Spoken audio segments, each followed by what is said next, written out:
kita rindu sosok B.J. Habibie. B.J. Habibie adalah presiden ketiga yang diakui, tapi beliau dilengsarkan karena kejujurannya.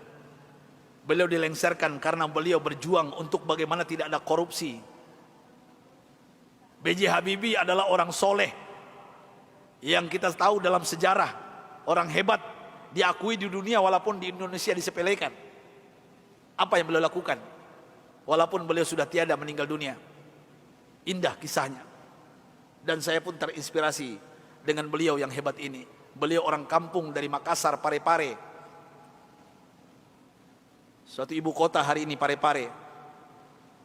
Saya pernah diundang ke sana oleh wali kotanya. Saya lihat patungnya Habibie dan Ainun, dan ternyata beliau orang kampung, orang biasa, orang sederhana.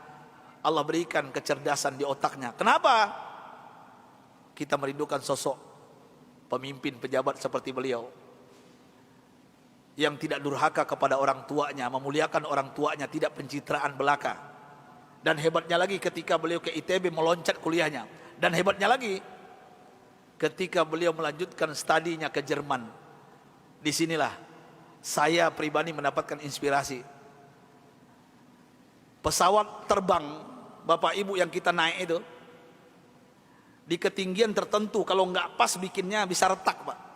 Pesawat itu bisa retak. Siapa yang bisa menyelesaikan itu? B.J. Habibie, Pak. Di dunia yang bisa menyelesaikannya B.J. Habibie. Sampai beliau digelari oleh teman-temannya di Jerman apa? Mr. Crack, Mr. Retak. Bukan retak otaknya, Pak.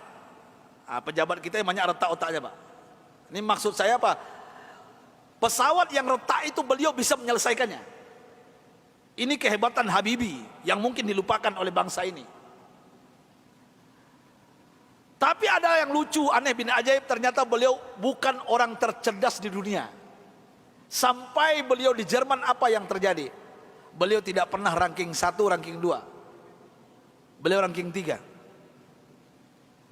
Sampai beliau cemburu kepada 2 orang yang ranking 1, ranking 2. Dan ini orang Yahudi, Pak. Orang kafir, laki dan perempuan. Saking herannya beliau, padahal beliau apa yang beliau isi itu benar semuanya. Tapi saking penasarannya, bertanya kepada Yahudi 2 ini. Apa kata beliau? Aku mau tanya kepada kalian berdua, apa rahasianya sampai kalian hebat di dunia, ranking 1, ranking 2? Saya kenapa tetap ranking 3? Apa jawaban Yahudi 2 ini, laki dan perempuan ini? Oh, Rudi. Beliau dipanggil Rudi, bukan Habibie. Ya, Baharudin Yusuf Habibie. Rudi, this is our secret. Ini rahasia kami, nggak mungkin kami kasih tahu. Besok beliau tanya lagi, apa rahasianya? Besok tanya lagi. Berhari-hari beliau bertanya. Akhirnya bosan Yahudi 2 ini. Sampai Yahudi ini mengatakan, Bapak Ibu, rahasianya. Come here, Rudi. Sini, Rudi, kami mau mengatakan kepada engkau. Tahukah engkau rahasia kenapa kami cerdas? Kenapa kami ranking 1, ranking 2 hebat? Apa jawabannya?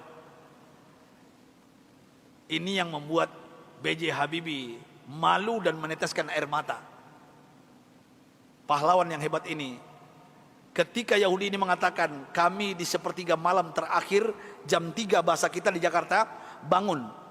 Setelah itu kami mandi. Setelah mandi kami pakai baju yang wangi. Setelah itu kami ambil Al-Quran. Kami baca Al-Quran. Kaget B.J. Habibie. You read Al-Quran? Yes. Kalian kan kafir Yahudi, kenapa baca Al-Quran? Kami yakin dengan Al-Quran. Walaupun kami tidak mempercayai Al-Quran, mempercayai Islam, tapi kami yakin dengan Al-Quran.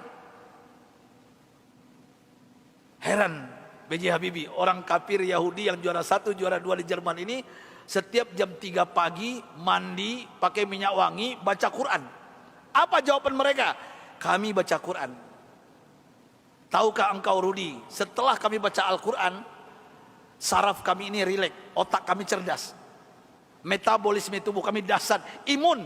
Nah ini bapak-bapak, ibu-ibu yang takut dengan corona, ini bukan saya yang ngomong, ini orang kafir yang ngomong ini. Ya. Imunitas kami naik tinggi. Kenapa? Al-Quran. Al-Quran kami baca.